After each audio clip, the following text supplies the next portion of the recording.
बोलती पुस्तके. ज्यांना वाचनाचा नाद त्यांना बोलती पुस्तके घाली साद. आमचं चॅनल सबस्क्राईब करा आणि सबस्क्राईब करायला इतरांनाही सांगा. नमस्कार श्रोते मित्र हो, बोलती पुस्तके सादर करत आहे लेखक श्री र नेलेकर लिखित कथा काळं मांजर. संपतरावचं डोकं शाळेत काही चालना तेव्हा त्यानं ती सोडून दिली. शाळेची पायरी चढायला तो पहिल्यापासूनच नाखुश असला तरी तालमीची पायरी चढताना त्याच्या शरीरातून रोमारोमातून एक नव चैतन्य उसळ्या मारायचं. घामानं अंग चिंब भिजीस तोवर जोर बैठका काढणं, हौद्यातल्या तांबड्या मातीत बरोबरीच्या पोरांसमवेत कुस्त्या मारायची त्याला मनस्वी आवड होती. कुठल्याही जत्रेच्या फडात जरी त्यानं कुस्ती मारली जिंकली नव्हती, व्यवहार ज्ञानात डोकं जरा कमी असलं तरी शरीर संपदा मात्र भक्कम करून घेतली होती. पाडळीच्या केसू पाटलांची मुलगी पुतळा संपतला चालून आल्यावर संपतच्या बापानं नारायणानं नाही म्हटलं नाही. एका शुभमुहूर्तावर दोघांचं लग्न लावून दिलं. घरी शेती भाती भरपूर होती. दावणीला 2 म्हशी, 2 बैल, बैलगाडी असा बारदाना असल्यानं संपतला कुठं रोजगार करायला जायची गरज पण नव्हती. संपतच्या बापाला नारायणला पिण्याचं व्यसन नसलं तरी आठवड्यातून एकदा खाटूम खुटूम लागायचं आणि त्या दिवशी मात्र जेवताना थोडी घ्यायचा. संपतला हे आग्रह करून कपातून थोडी द्यायचा. नारायणला इतर मटणापेक्षा कोंबड्याचं मटण फार आवडीचं. दर आठवड्याला आवर्जून बाजारातून कोंबडा आणायचा. सासऱ्याची आवड पाहून पुतळ्यानं नुकतीच कोंबडी अंड्यावर बसवली होती. पिलं निघाली आणि मोठी झाली की सासऱ्याची सोय घरच्या घरी होईल अशी तिची सद्भावना त्यामागं होती. पण ती सद्भावना तिच्या मनातच राहिली. खुडूक कोंबडीनं अंडी उबवून पिलं जन्माला घालण्याआधीच नारायण किरकोळ तापाचं निमित्त करून भरल्या घरातून निघून गेला. संप्याचा आणि साऱ्या जगाचा त्यानं रामराम घेतला. त्या दिवशी संपत खूप खूप रडला. नारायण नुसता त्याचा बाप नव्हता तर तो त्याचा जीवाभावाचा सखा होता, मित्र होता, सारं काही होता. संपतची आई अकालीच गेल्यावर संपतची आबाळ होऊ नये म्हणून नारायणनं दुसरं लग्न देखील केलं नव्हतं. बाप गेल्याचं त्याला अतोनात दुःख झालं. सोनाराकडनं त्यानं बापाच्या नावाचा टाक करून आणला आणि घरातल्या देवळीत देवांच्या शेजारी त्याची स्थापना केली. अशी 1-2 वर्षे गेली. संपाची शेती भाती, गुरंढोरं, संसार सारं काही सुरळीत चालू होतं. त्यांच्या संसार वेलीवर फूल धरलं नसलं तरी अजून काही वेळ गेली नसल्यानं दोघेही नाराज नव्हते. संपाचा दोस्त होता किसन. त्याच्यावर त्याचा भलताच लोभ होता. घरात काही चटक मटक किंवा मेजवानी असली की तो हमखास किसनला जेवायला बोलवून आणायचा. किसन साऱ्याच गोष्टीत पारंगत असल्यानं आणि संपाजीनी सरमाडीची तोंड ओळख बापानंच करून दिल्यानं असेल, दोघांची चांगलीच गट्टी जमायची. नारायणला जाऊन 2रं वर्ष लागलं होतं. त्या दिवशी घरात कोंबडा कापला होता. नारायणाच्या टाकाला निवद दाखवून पुतळा सारा स्वयंपाक आटोपून संपा घरी येण्याची वाट बघत बसली होती आणि संपा आपल्या दोस्ताला शोधण्यासाठी सारं गाव शिवार चाळून काढत होता. तो त्याच्या घरी नव्हता की गावातही नव्हता. किसन जिथं जिथं असण्याची शक्यता होती तिथं तिथं त्यानं छापे घातले पण तो काही सापडला नाही. कंटाळून तो घरी निघाला. तालमीच्या बाहेरच्या कड्ड्यावर निवांत बसल्या किसनला पाहून त्याची शीर तडाकलीच. सकाळपासून शोधतोय तुला, कुठं खपला होतास? मी इथंच आहे की, किसन म्हणाला. काय इथंच म्हणतोयास? मी तुला घरला बघितला, मग भैरूबा देवळात पत्त्याच्या डावावर बसलाय काय ते बी बघितलं तर नाही.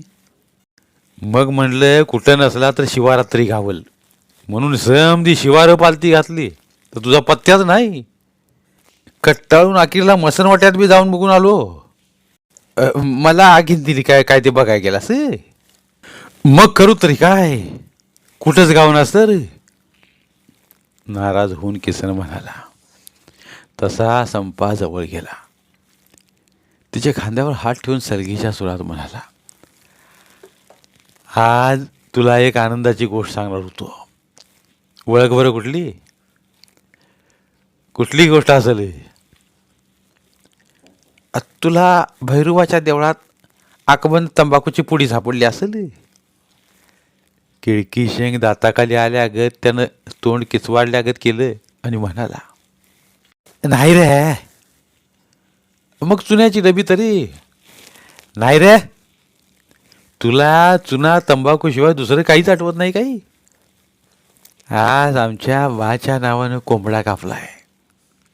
बायकोनं जेवण करून ठेवलंय. तुला जेवायला न्यायला मी शोधतोय. हलक्या हातानं थोबाडीत मारून घेत किसना म्हणाला, अरारा, माझ्या विधिनात कसा आलं नाही. चल वाईच उत्तारा घेऊ आणि जाऊ जेवायला. दोघेही अड्ड्यावर गेले. टाकी फुल करूनच उठले. चालताना दोघांचेही तोल जात होते. त्यासाठी दोघांनी एकमेकांचे हात घट्ट पकडले. हेतू हा की संपाचा डाव्या बाजूला तोल गेला की त्याच वेळा किसनाचा उजव्या बाजूला तोल जाईल. एकमेकांचे हात घट्ट पकडले असल्यानं दोघेही मधल्या मध्ये स्थिर राहतील. अशा थोर सहकार्याच्या भावनेतून दोघे मागे पुढे झुलत जोकांड्या खात निघाले. दोघांचे तोल वेगवेगळ्या वेळी मागे पुढे बाजूला कसेही जात असल्यानं त्यांच्या मनाप्रमाणे ते स्थिर राहू शकत नव्हते. कसं तरी तोल सावरत सावरत दोघे एकदा घराजवळ आले. दार बंद होतं. संपानं हाक घातली, पुतळा, तुझ्या घरात कोणाचा पुतळा आहे? गांधींचा की टिळकांचा? किसननं समजून प्रश्न केला. तू चूप चूप. हवेत तलवार फिरवल्यासारखा हात फिरवून एक बोट ओठावर उभं धरून म्हणाला, पुतळा माझ्या बायकोचं नाव आहे. आईला, खरंच की? मी विसरलोच की. माझ्या बायकोचं नाव विसरलं तर चालेल, पण स्वतःच्या बायकोचं विसरू नकोस. संपानं समजावलं. अवदसेच जीभ चावून किसन म्हणाला, माझ्या बायकोचं नाव कसं विसरेन मी? तिच्या हातातील हात सोडवून घेऊन डाव्या तळहातावर उजव्या हाताचे मूठ मारून त्या धक्क्यानं गेलेला तोल सावरी संपा म्हणाला, तुझ्या बायकोचं नाव नाही विसरलास? हा, मग सांग बरं, काय नाव तुझ्या बायकोचं? या प्रश्नानं किसना गांगरला. मग विचार मग्न झाला. डोकं खाजवीत खाजवीत त्यानं विचार केला आणि म्हणाला, माझ्या बायकोचं नाव आईला, आत्ता एवढ्या तोंडापुढे होतं. इसरलास ना? त्याच्या पुढे तर्जनी नाचवीत शरीराचा जाणारा तोल सावरीत संपा हसत म्हणाला, नाही, बायकोचं नाव कसा विसरेन मी? विसरलो तर ती बाय मला फाडून खाईल. फाडून खायला ती काय वाघ आहे काही? आठवलं. वाघ नाव तिचं. बोंबला, साल्या, बायकोचं नाव वाघ नसतंय. जरी त्या वाघावानी असल्या तरी तुझं आडनाव वाघ आहे. टाळक्यावर चापटी मारून घेत किसना म्हणाला, आईला, अलीकडे टाळक्यात काहीच राहत नाही. अरे मोकळ्या डबक्यात राहीलच कसं? तू चार्जिंग करून घे, म्हणजे इसरायचं नाहीस. आठवलं का नाही बायकोचं? अरे हा गाढवा, बामन नाही, गाढवा सुमन. संपानं दुरुस्ती केली. शरीराचा तोल सावरत तो शंकेनं संपाकडे पाहू लागला. तुला र माझ्या बायकोचं नाव कसं ठावं? अरे आपण माहीत तर हे आपण एकमेकांच्या बायकांची नावं ध्यानात ठेवायची नाहीत तर परगावची माणसं ध्यानात ठेवतील काही. नंतर त्यानं पुढवून हाक घातली. पुतळा आतून एक नाही की दोन नाही. त्याला भलताच राग आला. पायी चढून तो वर आला आणि सरळ दारावर लाथ घातली. दोन्ही दारे फाडकन आत उघडली आणि तोल जाऊन संपा मागल्या किसनावर आदळला. किसना तोल न सावरता आल्यानं त्याला घेऊनच अंगणात आदळला. त्या आवाजानं तोंडात भाकरी पकडून दोन कुत्री वेगानं घरातून बाहेर पळत आली आणि त्यांना काही काळाच्या आत त्यांच्या दोघांच्या अंगावर उड्या मारीत निघून गेली. संपा विवळत उठून बसला. त्याला अंगावर घेऊन पडल्यानं किसनाचं सर्वांग ठेचून निघालं होतं. टाळक्यात सरमाडी असल्यानं वेदनेची जाणीव प्रखरपणे झालीच नव्हती. आईला आमच्या बायकोच्या माहेरची माणसं आपल्या माघारी जेवून गेली का काय? कुत्री गेल्या दिशेकडे पाहत संपा म्हणाला. वय कोणीतरी उड्या मारत गेले पण कोण दिसलंच नाही तर. संपानं पडलेल्या किसनला हात धरून वर उठवलं. म्हणाला, असं जेवल्या बिगार झोपू नये. चल चल घरात चल चल. दोघे आत आले. पुतळाची काहीच चाहूल लागत नव्हती. आईला ही वया कुठे गेली असं म्हणत त्यानं खुंटीवरची चादरीची घडी काढून तशीच घडी भिंतीकडेला टाकली. अंतरली नाही, टाकली आणि किसनला म्हणाला, बस बस तू इथं बस. घाबरू नको घाबरू नको. घर आपलंच आहे. घाबरू नको. म्या बघतो पुतळा कुठं आहे ते. हा बस. किसन चादरीवर भिंतीला पाठ लावून बसला. आत जाणारा संपात थबकलाच. माघारी वळला. म्हणाला, किसना घर आपलं आहे. जेवण बी आपलं आहे. पोटभर जेवायचं. लाजायचं नाही. लागल ते मागून घे. वाईज कालवून आणू का? किसनानं डोळे चोळून पुढ्यात पाहिलं पण ताड तांब्या कशाचाच पत्ता नव्हता. आईला संप्या ताट वाढायच्या आधीच सांगूया पोटभर खावा म्हणून. ताट एका मिनिटात आणतो. तू बस बस. जाऊ नको बरं का. बस. आता जेवल्या बिगर कशाला जातोय मी? संपा बायकोला हक्का मारीत आतल्या खोलीत स्वयंपाकघरात गेला. आतल्या खोलीत पुतळा घोंगडं टाकून त्यावर खरोखरच्या पुतळ्यासारखी शांत पडून होती. तो खाली वाकला. तोल सांभाळत मोठ्या कष्टानं त्याच्या कानापाशी तोंड नेऊन जोरानं हाक घातली. पुतळे चकून जागीच झाली. खडबडून उठून बसली. मागं पुढं झुलणाऱ्या संपाला बघून म्हणाली, काय हो का वराडताय? धरण फुटलं काय? तिच्या खेकसण्यानं संपा भेदरला. घरात इकडं तिकडं पाहून कुठंच पाण्याचा लोट आला नसल्याची खात्री करून म्हणाला, येडी आहेस का खुळी आहेस तू? पेपरात पहिल्यांदा बातमी आल्या बिगार कसं धरण फुटल? वरडायला काय झालं? तू झोपली आहेस आणि तुझ्या माहेरची माणसं भाकऱ्या घेऊन पळून गेली. माहेरची माणसं भाकऱ्या पळवून न्यायला त्यांना काही भीक लागली आहे काय? कुठं आहे तिथे? आम्ही दार उघडून आत आलाव तेव्हा ती पळत गेली नव्ह का? अहो मग थांबवायचं नव्हतं का त्यासने? आबा होतं काय? ते काय वळागलं नाही.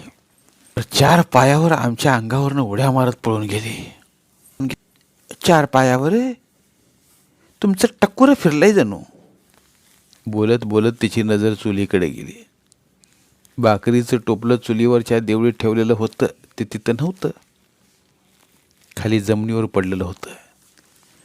कालवणाचं भांडं तिरकं होऊन त्यातील कालवण खाली सांडून त्याचा ओघळ मागल्या दारापर्यंत गेला होता. त्या ओघळात भिजलेल्या पायाचे ठसे पुढल्या दारापर्यंत गेलेले होते. बया बया बया, दोडा कुत्र्याने मटाण खाल्लं का काय? आणि ती झटकन उठून चुलीकडे गेली. कालवणाचं भांडं सरळ करून पाहिलं. तेथील मटण बरंच खाली सांडलं होतं. ते खाल्लेलं होतं. भांड्यात होतं ते सुरक्षित होतं. भाकरीच्या टुपलीतील भाकरीची चवड होती. त्यातील एकही उरली नव्हती. प्लेगाची गाठ आली ती. सरपडत पुतळ्यानं शाप दिला. कोणाला? हा, तुला आली की काय? पहिलं त्या पुजाऱ्याला धाव, तू अंगारा बिंगारा दिल. संपा घाबरून म्हणाला. मला नाही, त्या कुत्र्यानं आली गाठ. कालवण सांडलं, सहमद्या भाज्या पळवल्या का नाही? आणि तुम्ही म्हणताय माहेरची माणसं आली होती म्हणून? अगं मला वाटलं तसं.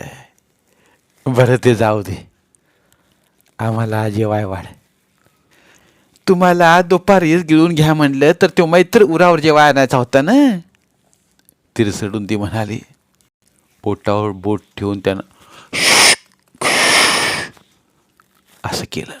म्हणाला, हळू बोल की, हळू बोल की बाहेर, बाहेर बसला आहे ठेव. आम्हा दोघांची ताटं कर. तिनं कपाळ बडवून घेतलं. आता काय वाढू तू बासने? ती कुत्री धरून आणा, ती शिजवून घालते. गावात नसली तर मांजार फिंजार धरून आणा. ती शिजाय आणखी लई येळ लागले. जे आहे ते वाढून दे बघू. पुतळ्यानं धुसफुसत घाई केली. काटक्या मोडून चुलीला जाळ घातला. चरपडतच पिठाचा डबा घेतला. परात घेतली. त्यात भाकरी थापण्यासाठी पीठ मळायला घेतलं. चुलीला जाळ ढाण ढाण लागल्यावर कालवणाचं पातेलं चुलीवर ठेवलं. त्यात 2 तांबे पाण्याचे ओतले. याडम्यातील चटणी मीठ अंदाजानेच त्यात घातली. भाकरी थापेस तोवर कालवणाला उकळी आली. तुम्ही तांबे भरून बाहेर न्या, तवर मी ताटं करते. मटाण वाईट असले तर मला कमी वाढ, पण किसनाच्या ताटात जास्ती वाढ. त्यानं मौलिक सूचना दिली. तो तांबे घेऊन बाहेर आला. दोघं चुळा भरून बसले.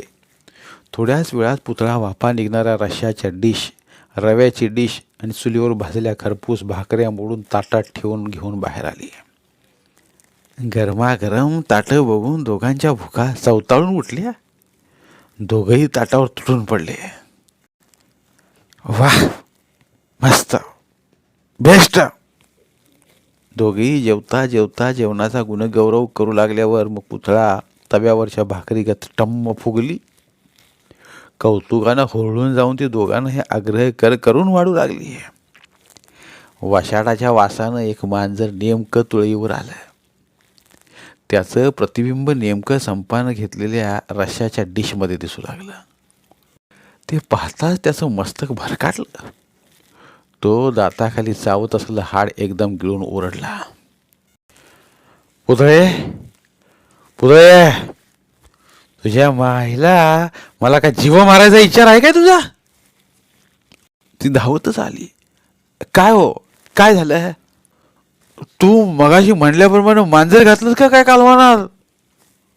याडबीड लागलंय काय? खावा गपगुमान. नाही, तू तू मांजर घातलंस कालवणार. तिला आला राग. म्हणाली, कुठून तरी मूत ढुसून येतं आणि काय काय बळायला लागता. जेव्हा मुकाट्यानं. बोलत बोलत ती पुढं आली आणि तिनं कालवणाची डिश उचलून पाहिलं. चटणी मिठाच्या रंगीत पाण्याशिवाय त्यात काहीच नव्हतं. संपा आ वासून तिच्याकडे पाहत असताना तिनं डिश त्याच्या तोंडाला लावली आणि ओतली. निम्मी डिश रीती झाल्यावर त्याच्या ताटात ठेवून दिली. संपा या प्रकारानं भांबावला, चिडला. त्याला एकदम जोराचा ठसका लागला. पुतळाच्या घाईघाईनं येण्यानं तुळईवरचं मांजर पळून गेलं. संप्यानं उरलेली रश्श्याची डिश पाहिली. त्यात त्याचा मांजराचं प्रतिबिंब दिसत नव्हतं. त्यानं जेवणाचं ताट उचललं आणि जोरानं खाली आपटलं. पुतळाला शिव्या देऊ लागला तो. तू बायको आहेस का कोण आहेस? अख्खं मांजर माझ्या नरड्यात कोंबलंस का काही? काहीतरीही बरळू नका, जेवा मुकाट्यानं आता. किसनानं आपली रश्याची डिश चेक केली. मग संपाच्या रश्याची डिश पाहिली. कुठं आहे रे ते मांजर? रश्यात होतं, ते हिनं घशात घातलं.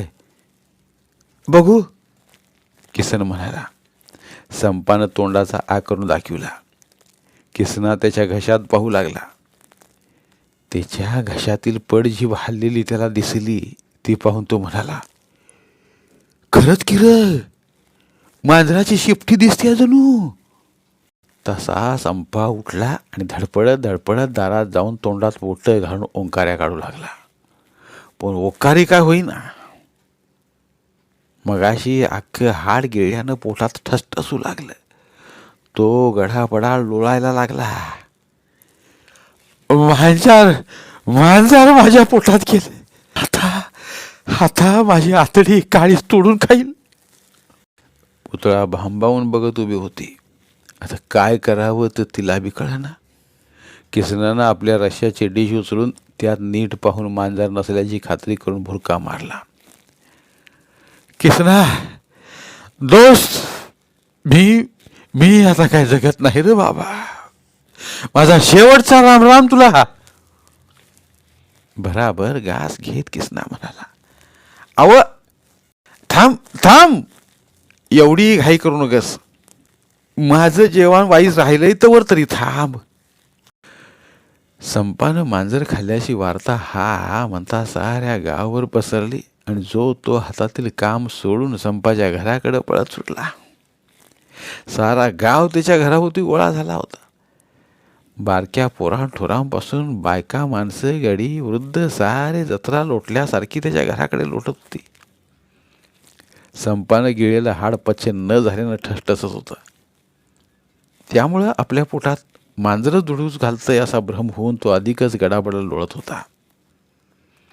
घरात आणि बाहेर गर्दी असली तरी संपाला लोळण्या इतपत मोकळी जागा ठेवलेली होती. संपा कंटाळून लोळायचा थांबला की जाणकार लोक त्याच्याजवळ बसून त्याची तपासणी करून त्याला विविध प्रश्न विचारित होते. माणूस चुकून खाद्यपदार्थातून झुरळ खाईल, चहात पडलेली माशी चहाबरोबर गिळेल, पण मांजर, समजा त्याचं लहान पिल्लू असलं तरी गिळणं शक्य आहे काय? अनेक प्रकारे संपाची समजूत घातली तरी ते त्याला काही पटत नव्हतं. त्याचा एकच ठेका, पोटात मांजर गेलंय आणि ते इकडं तिकडं उड्या मारतंय. संपावर काय काय उपचार करता येतील, त्याला कुठं कुठं न्यावं लागेल, त्याची मोठीच्या मोठी यादी प्रत्येक जण पुतळाला ऐकवू लागला. आधीच रडून रडून पुतळ्यानं डोळं सुजवून घेतलं होतं. ती साऱ्यांच्या उपचारांच्या याद्या ऐकून ऐकून भांबावून गेली होती बिचारी. कुणी काय काय सांगतं याकडे तिचं लक्षच नव्हतं. केवळ होला हो करत राहिली. सगळीच माणसं बाया बापडी चिंतातूर झाली होते. सारे पुतळालाच दोषी धरत होते. रामराव म्हणाले देखील, वहिनी, कोंबडं खायला घालायचं सोडून मांजर कसं काय खाऊ घातलं संपानाला? अहो भाऊजी, मी कशाला मांजर खायला घालीन? मांजर आणि कोंबड्यातला फरक मला काय ठाव नाही. मांजराला चोच असते, कोंबड्याला दात असतात. भांबावल्यामुळं ती भलतच बोलून गेली. हंगाशीर म्हणजे वहिनी, तुम्ही दात असलेला कोंबडा कापून घातला म्हणा की. हा, बच्चाराम बनकर म्हणाला. बनकर, तुझी वटवट बंद कर. तुझ्या बापानं कोंबड्याला दात उगावलं होतं का रे? दगडू दादा आत येत म्हणाल. माझ्या बापानं उगावलं नसलं तरी तुमच्या तरी बापानं उगावलं होतं काय? बच्चाराम उलट म्हणाला. साऱ्या माझा बाप काढतो याच पायतानानं टाळकं झडकीन. दगडू दादा लाल पिवळं होत गरजले. पायतानानं सडकायला पहिल्यांदा स्वतःच्या पैशाची पायताना विकत घेवा जावा. हे मग सडकायची भाषा करा. आमच्या बी पायात पायतान हाय म्हटलं, आणि ते बी स्वतःच्या पैशानं खरेदी केलेली. तुझ्या म्हणे आम्ही काय पायतानं चुरून आणतोय होय? समद्या गावाला ठवाय की तालुक्याला मंडईला भाजी विकाय गेला की गणपतीच्या देवळात पाया पडण्याच्या निमित्त जाता तिथं शेलकं पायतान दिसलं की आपलं तुटकं तिथं ठेवून तिथलं शेलकं पायतान घालून घरला येत आहे. ह आणि रांडेच्यानं तुम्ही तरी कुठं साधू संतांच्या माळा घातल्यात काय? पाळीला सिकंदर मुलानीच्या लग्नाला वराडातून गेलास, तिथं काय दिवं लावलं? जानवच दिलेल्या घरातल्या शेंगाच्या कणग्या फोडून शेंगा खाल्ल्या. हा खिस पिशव्या भरून आणल्या. दुसऱ्या दिवशी फॉग लागल्यावर डोळं पांढरं केलं होतं. तेव्हा म्याच झाडापाल्याचं औषध दिलं होतं ना. ठावा आहे का नाही? काय विसरलास? आम्ही दिवं लावलं. दादा तुम्ही दिवं विजवलं काय? तुमच्या पुतण्याला रामभाऊला विचारा की, त्यानं बी शेंगा पळवल्या होत्या. रामभाऊ असतण्यामागं सारीत पुढं आला. ए बनकरा, मी तुमच्या अध्यात्मध्यात नाही. माझं नाव घेशील तर दात पाडीन. त्याच्याकडे दुर्लक्ष करीत बनकर पुढं म्हणाला. आणि दादा, सरमाडी टाळक्यात टाकून तुम्ही बिर्याणी हादडायला बसला तेव्हा किती गोंधळ घातला ते सांगा की लोकांना. हा जेवण वाढणाऱ्या माणसावर डाबरत होता.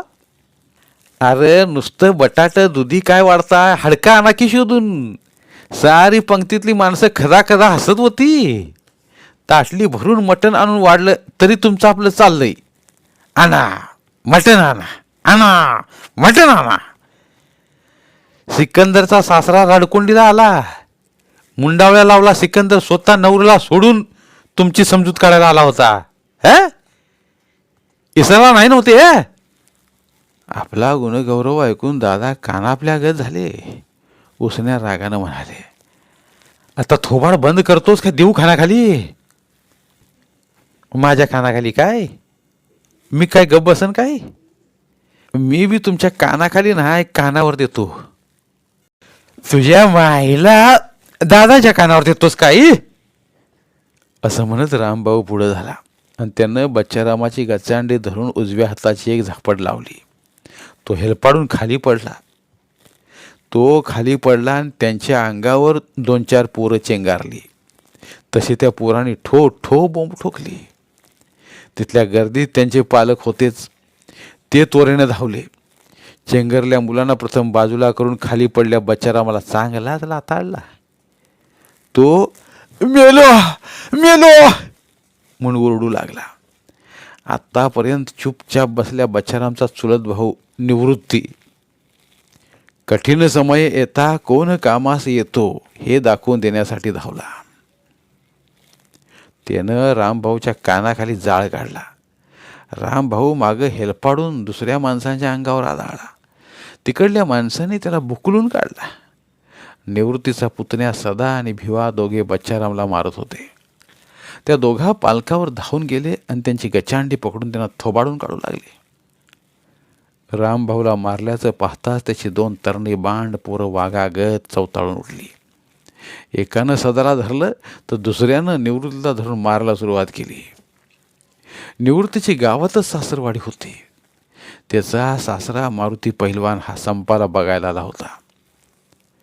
आपल्या जावयाला मारहाण होत असल्याचं पाहून तोही उठला आणि डरकाळ्या फोडीतच रामभाऊंच्या पोरावर चालून गेला. सारीच एकमेकावर तुटून पडली आणि प्रचंड रणकंदन माजलं. मोठी धुमचक्री सुरू झाली. एवढा गोंधळ माजला की कोण कुणाला मारतोय झोडपतोय याचं भान कुणालाच राहिलं नाही. एकच हल्लकल्लोळ माजला गेला. बारकी पोरं ठोरं बाया बापडी कालवा करीत रणांगण सोडून बाहेर धावली. कोणी मागच्या खोलीत स्वयंपाकघरात पळाली. जोर जोरानं हाणामारी सुरू झाली. आरडा ओरडा गोंगाट माजला. संतापानं रागानं त्वेषानं माणसं एवढी अंध झाली होती की आपण कोणाला मारतोय याची देखील शुद्ध राहिली नव्हती. समोर येईल त्याला झोडपायचं लातडायचं एवढी एकच खुमखुमी उसळ्या घेत होती. दगडू दादाने रामभाऊला सडकला. तर निवृत्तीवर त्याच्याच दोन्ही पोराने हात धुवून घेतला. सदानं आजोबाच्या मारुती पैलवानाच्या कानाखाली जाळ काढला. रामभाऊनं दगडूदादांच्या पेकाडात लात घातली. तसं ते मुंड्या कुत्र्या घेत कुई कुई करीत विवळत पडले. सारा तमाशा पाहणारी मंडळी अगदी जीव मुठीत धरून ते भयनाट्य पाहत होती. सारेच मार देऊन मार खाऊन भुकलून निघाल्यावर त्यांची रग बरीचशी कमी झाली. सारेच मग जमिनीवर पडून धावत आलेल्या कुत्र्यासारखे धापा टाकीत पडून राहिले. सारेच आपल्या अंगातील शक्ती प्रदर्शन करून थकले होते. एवढा वेळ शांतपणानं सारा सोहळा अविचलितपणानं पाहणारा श्रीपती उठला आणि म्हणाला, आता मंडळी शांत व्हा, शांत व्हा.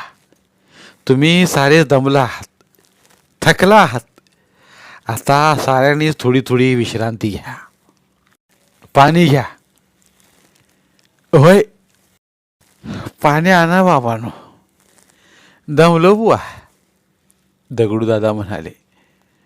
कणगीआड दडलेल्या संप्याला श्रीपतीनं दरडावून सांगितलं, संप्या, लेका दडून तमाशा बघतोयस भाई, पाणी पा सगळ्यासनी.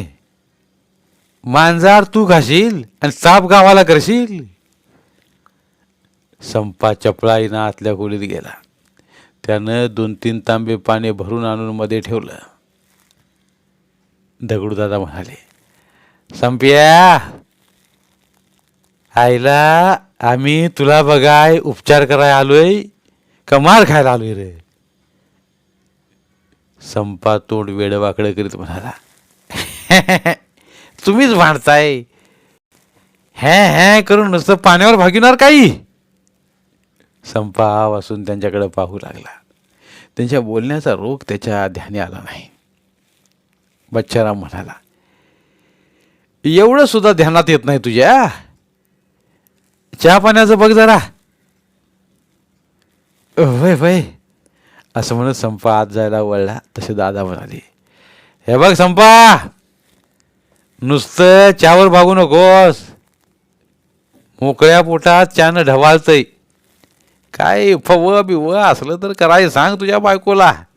मागणं चहा करा. डोक्यावरून नीट पदर लपेटून घेऊन पुतळा बाहेर डोकावून म्हणाली, मामाजी, दूध उरलं नाही. दूध उरलं नाही? एकाला 2 म्हशी घरी असताना? किसन भाऊजींनी सांगितलं की हिसने, संप्याकडे नाक उडवून दाखवत, चहा जेवण काय देऊ नका, नुसतं दूध पाजा म्हणून. हिच्या पोटात मांजार हाय, त्याला आवडल तेच घाला म्हणाले. म्हणजे मांजार दूध पिऊन तरी राहील, नाहीतर ह्याच्या पोटात आतडी काळीच तोडून खाईल की. म्हणून सकाळ दुपार संध्याकाळ त्यासनी नुसतं दूध प्यायला देतोय. बरं बरं, बिन दुधाचा असला तरी चालेल, पण आधी फव करा. आता एवढ्या साऱ्या माणसांना पोह करायचं म्हणजे 1.5-2 किलो पोहे मागवावे लागणार. या विचारानं संपाच्या पोटात मांजर असल्या जागेच्या शेजारी खड्डा पडला. झक मारत त्यानं ठेवणीत ठेवले पैसे काढून दिले. 2 पोरं सामान आणायला दुकानात गेली. इतर बायकांनी पुतळा त्रास व्हायला नको म्हणून चुलीवर अतिक्रमण केलं. कुणी मागील दारी रचून ठेवल्या जळणाच्या काटक्या मोडून आणल्या, कुणी चुलीला जाळ घातला, कुणी कांदा कापायला घेतला, तर कुणी मिरच्या तोडायला घेतल्या. एकमेका सहाय्य करू अवघे धरू सुपंथ या म्हणीप्रमाणे सर्वांच्या सहकार्याने आंघोळीचं पाणी तापवायचं. भूगोल चुलीवर चढलं. तेलाच्या किटलीतलं तेल जपून जपून वापरणाऱ्या पुतळ्याचा जीव तेलाची किटली भगोल्यात रित्ती झाल्याचं पाहून खाली वर फावू लागला. पोहे तयार झाल्यावर सर्वांना वाटायला डिशेस कमी पडल्या. जेवढ्या होत्या तेवढ्याच काहींना दिलं. राहिलेल्यांना मग ताटात, वाटीत, डब्यांच्या टोपणात, परातीत, तर कोणाला चक्क गाडग्यात पोहे घालून दिलं. पोहे खाता खाता निवृत्तीनं संपाला जवळ बोलावलं. तो जवळ गेला. इथं बस आणि सांग, मांजर खालं म्हणतोस, मग तिची चव कशी होती रे? कोंबड्याच्या मटणासारखी काही अण्णा, मला चव बिव नीट कळालीच नाही. पुतळानं सरळ डिश नरड्यात ओतल्यानं चव घ्यायच्या आत्त सारा प्रकार आटवला. मग काय सांगू, माझं कपाळ आहे. बरं, आडवा झोप झोप, बघू दे जरा तुझं पाठ. संपा आडवा झोपला. पोह्याचा बकना भरत सारेच त्याच्याजवळ सरकले. निवृत्ती, दगडू दादा त्याचं पोट दाबून बघू लागले. तुझ्या पोटात कुठं कुठं दुखतंय ते सांग. संपानं पोटात कुठं कुठं दुखतंय त्याचा अंदाज घेऊन 4-6 ठिकाणांच्या जागा दाखवल्या. दगडू दादा म्हणाले, संप्या गाढवा, एक मांजर खाल्लंय का 17 खाल्लीस? एक कुठली तरी पक्की जागा सांग की. संपानं बेंबी शेजारची जागा चाचपून दाखवली. निवृत्तीनं हात लावून पाहिला. तो म्हणाला, दादा, इथं मांजराचं डोसकं लागतंय माझ्या हाताला. बघू. मग दादाने दाबून बघितलं. आईला, खरंच की. तसं प्रत्येक जण संपाचं पोट दाबून पाहू लागला. सगळ्यांच्या दाबादाबीमुळं संप्याला अधिकच वेदना होऊ लागल्या. दगडू दादा म्हणाले, संपाला नुसतं दूध द्यायला सुरुवात केली हे काही बरं नाही केलं. ते कसं काय? निवृत्तीने विचारलं. अशानं पोटातलं मांजर बाहेर तरी येईल काय? आता बसल्या बसल्या फुकटात दूध प्यायला मिळतंय तर बाहेर जा कशाला? आत्ताच राहूया की, असं वाटणार की त्याला. मग बाहेर काढायचं कसं त्याला? त्याला उपाय आहे. उपाय हाय. संपाला 2 दिवस उपाशी ठेवायचं. त्यानं काय होईल? उलट ते त्याची आतडी तोडून खायचं नाही होई. काय नाही का, 2 दिवस संपाला खायला प्यायला काही देऊ नका. त्याच्या पोटातल्या मांजराला चांगली अद्दल घडू द्या. 2 दिवसांनी आपण इथं जमूया, मग मी उपाय करतो. दगडू दादा म्हणाले. पोहे चहा झाल्यावर मंडळी आपापल्या घरी गेली. 2 दिवसांनी सारी मंडळी पुन्हा जमली. दुकानदाराकडून उंदराचा पिंजरा आणलेलाच होता. त्यात 10-12 गले लट्ट उंदीर सुटकेसाठी धडपडत होते. 2 दिवसांच्या कडकडीत उपासानं संपा गलीत घात्र झाला होता. गले लट्ट उंदीर पाहून त्याचं काय प्रयोजन असावं ते काय तिच्या लक्षात येईना. उंदीर चावला की तो अवयव कापून टाकावा लागतो हे तो ऐकून होता. त्यामुळे उंदराची त्याला वाघा इतकीच भीती वाटत होती. 2 दिवसाचा उपवास तर केला. आणखी कुठल्या कुठल्या उपायांची आपत्ती आपणावर कोसळणार आहे याची कल्पना न आल्याने भयचकितपणे पुढे काय घडतंय हे तो पाहू लागला. दगडूदादाने पिंजरा पुढं घेतला आणि मग संपाला म्हणाले, संपतराव, हा असं पुढे या. सारी मंडळी श्वास रोखून बघत होती. फाशीच्या वेदीवर नेत असल्यासारखा संपा लटलट कापत होता. त्याचा चेहरा पांढरा फटक पडला होता. दादाने संपाला जवळ बसवून घेतलं. उंदराच्या पिंजऱ्याचं तोंड संपाकडे केलं. तसा संपा बावचाळला. म्हणाला, दादा, नाही, मी शाप पिंजऱ्यात जाणार नाही. अरे सुक्काळीच्या, तुला पिंजऱ्यात जागो म्हणताय? दादा म्हणाले, तू एवढंच करायचंस. मी पिंजऱ्याचं ढापान उघडीन, तू त्याला आ करून तोंड लावायचं. अंगावर उंदीर पडल्यासारखा संप्या गडबडला. नाही रे बाबा, माझ्या बापाच्या नबी हे जमायचं नाही. काय जमायचं नाही? ये एवढाले उंदीर गपकन माझ्या तोंडात शिरली म्हणजे? तसं वाटलंच की उंदीर आपल्या तोंडात शिरतोय की लगेच गपकन तोंड मिटायचं. पण ह्यो खेळ कशाला? रडकुंडीला येत संपाने विचारलं. वेड्या, हा खेळ नव्हे, उपचार आहे, उपचार. तुझ्या ध्यानात कसं येईना? तू पिंजऱ्याला तोंड लावलंस की उंदराचा वास तुझ्या तोंडातल्या मांजराला लागेल. मांजराला? हा, आधीच 2 दिवस उपवास घडलाय त्याला. उंदराचा वास लागल्या लागल्या बाहेर पळत येतंय का नाही ते बघतच राहा की. नाही दादा, मला नाही जमायचं ते. आधीच एक मांजर पोटात जाऊन बसलंय, ते दुखणं कसं तरी सोसतोय आणि तुम्ही चांगला उपाय सांगताय पिंजऱ्याला तोंड लावा.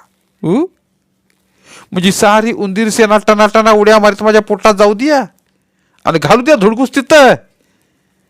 पोटात उंदरा मांजराचा शेवणा पाठीचा खेळ सुरू होईल. मी काय तोंड लावणार नाही. संपा, मग तू काय ऐकायचा नाहीस म्हण की. मला नाही जमायचं ते. मग आम्ही तोंड लावून बसू का पिंजऱ्याला?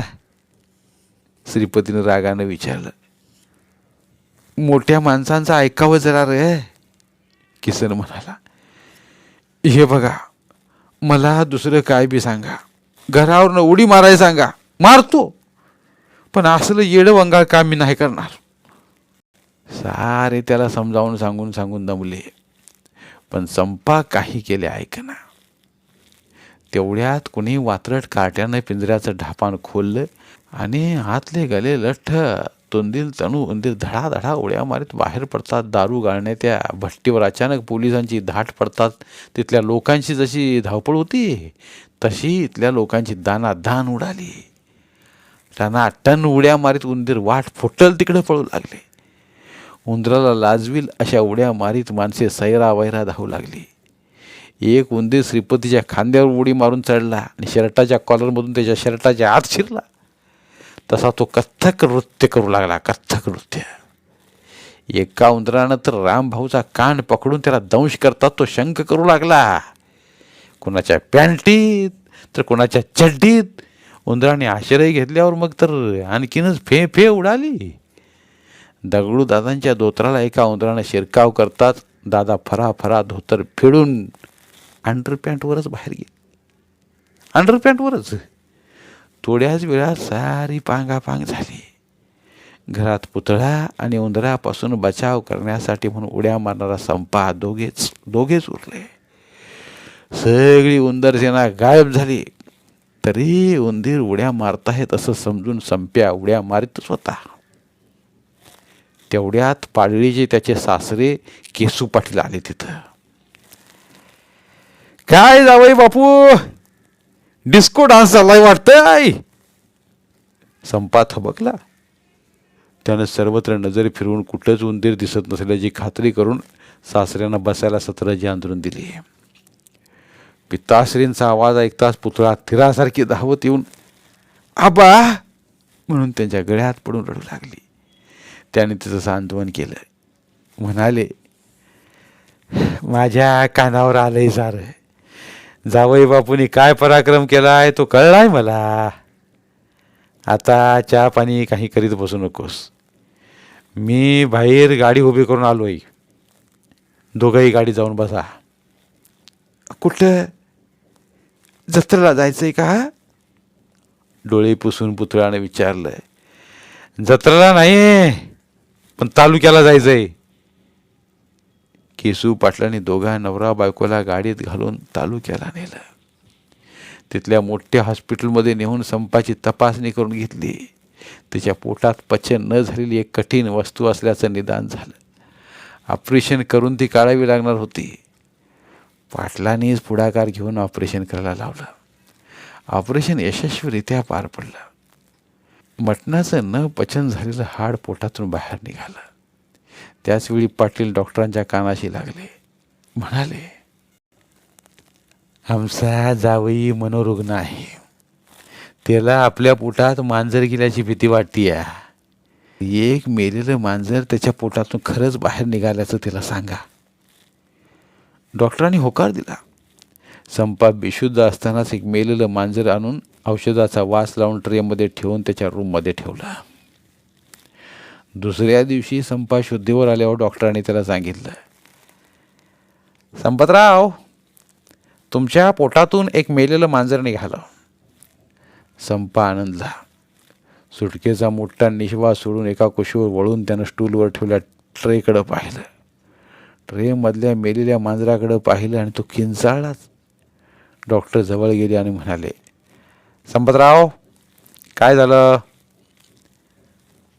माझ्या पोटात मांजर व्यायली का काय?